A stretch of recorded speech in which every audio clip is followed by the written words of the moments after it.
Avui, 23 d'octubre de 2025, se celebren les jornades Fundaluce d'ajuda a la recerca. Es fa a la seu de l'ONCE, a la DT Catalunya.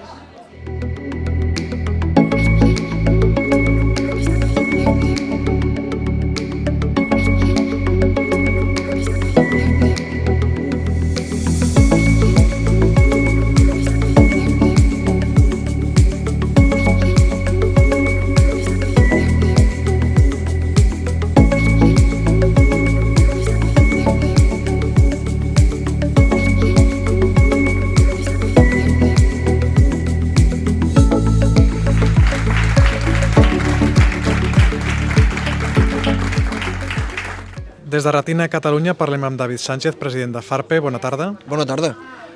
Valori'ns la importància d'aquestes jornades Fundaluce.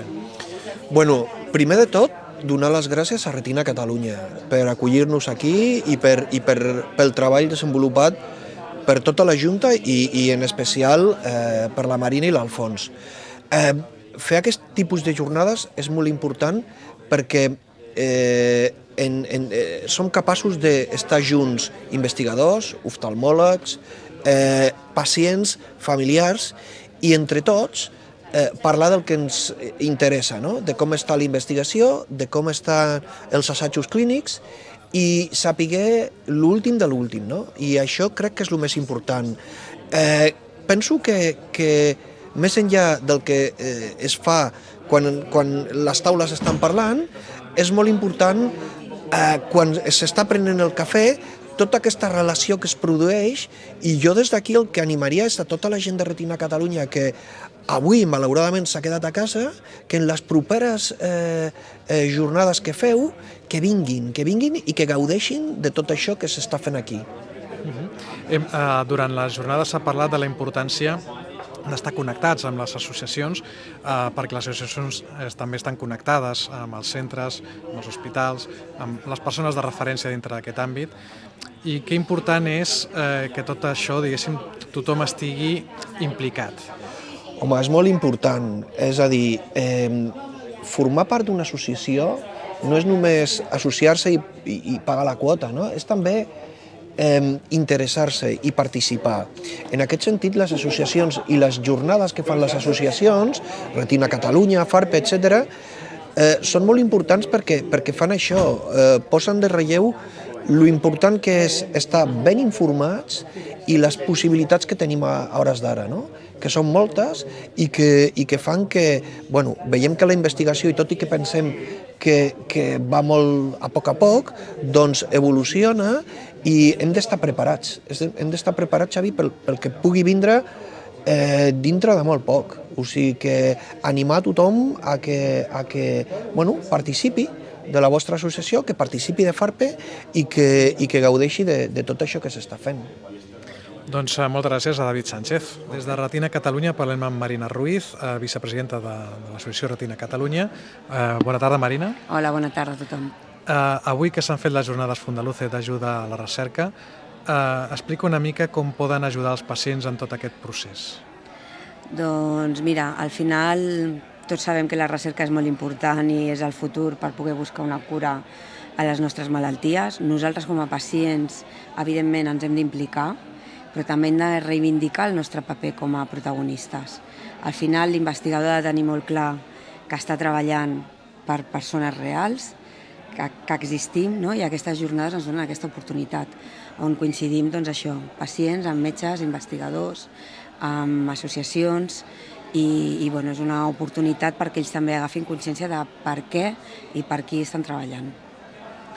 Moltísimas gracias, Marina Ruiz.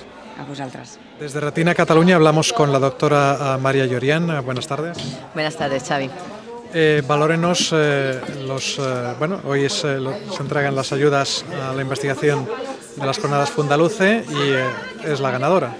Pues nada, estoy encantada, la verdad. Cuando me lo dijeron no me lo podía creer. Sé que suena típico, pero bueno, lo que he intentado trasladar hoy, es muy importante que fundaciones que apoyen la labor de la investigación, porque en el fondo estamos remando juntos en todo esto, y los investigadores necesitamos apoyo. Los investigadores básicos, además, no tenemos buenas condiciones en España, esto hay que ser sinceros, y aunque aquí en Cataluña se está mucho mejor, necesitamos ayuda, necesitamos de vuestra colaboración, y este tipo de ayudas, además de lo económico, supone un refuerzo a nuestro trabajo, supone que vosotros nos estéis apoyando y que estéis ahí, y que, bueno, y además, sinceramente, ayuda mucho a la estabilización de los investigadores, ya que podamos tener trabajos y que podamos centrar el 100% de nuestros esfuerzos en nuestro trabajo, que es lo que sabemos hacer, que es investigar, no en estar constantemente buscando trabajo y donde vamos a poner nuestro huevo, digamos, la siguiente vez.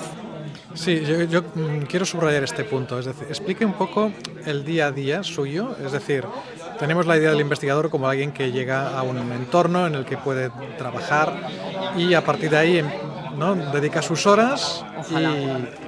Aquí es el tema. Claro. Aparte de investigar propiamente, ¿a qué dedica las horas el investigador? Depende mucho de la fase en la que estés. Por ejemplo, los estudiantes de doctorado sí que es cierto que están como más manos en la masa. Luego cuando acabas la tesis y eres postdoc, ahí ya vas un poco entremezclando, vas un poco ya más a la idea, al pensar, y luego ya conforme vas avanzando hacia investigador principal, lamentablemente te vas alejando de la pollata, que es algo que nos suele gustar bastante, pero te centras en pedir proyectos, buscar nuevas vías de financiación, nuevas vías de investigación, analizar resultados. Y mucha burocracia, hay una cantidad de burocracia. Yo misma tengo una beca a la que estoy eternamente agradecida, pero que me quita trabajo, de que tengo que rellenar esto, de que hay otra cosa que tengo que completar este papelito. Y además luego, bueno, está el tema de la estabilización. Yo misma doy clases en la Universidad Autónoma, que me encanta y es mi pasión enseñar farmacología, pero claro, es tiempo, porque claro, yo lo que quiero es una estabilización, entonces es complejo.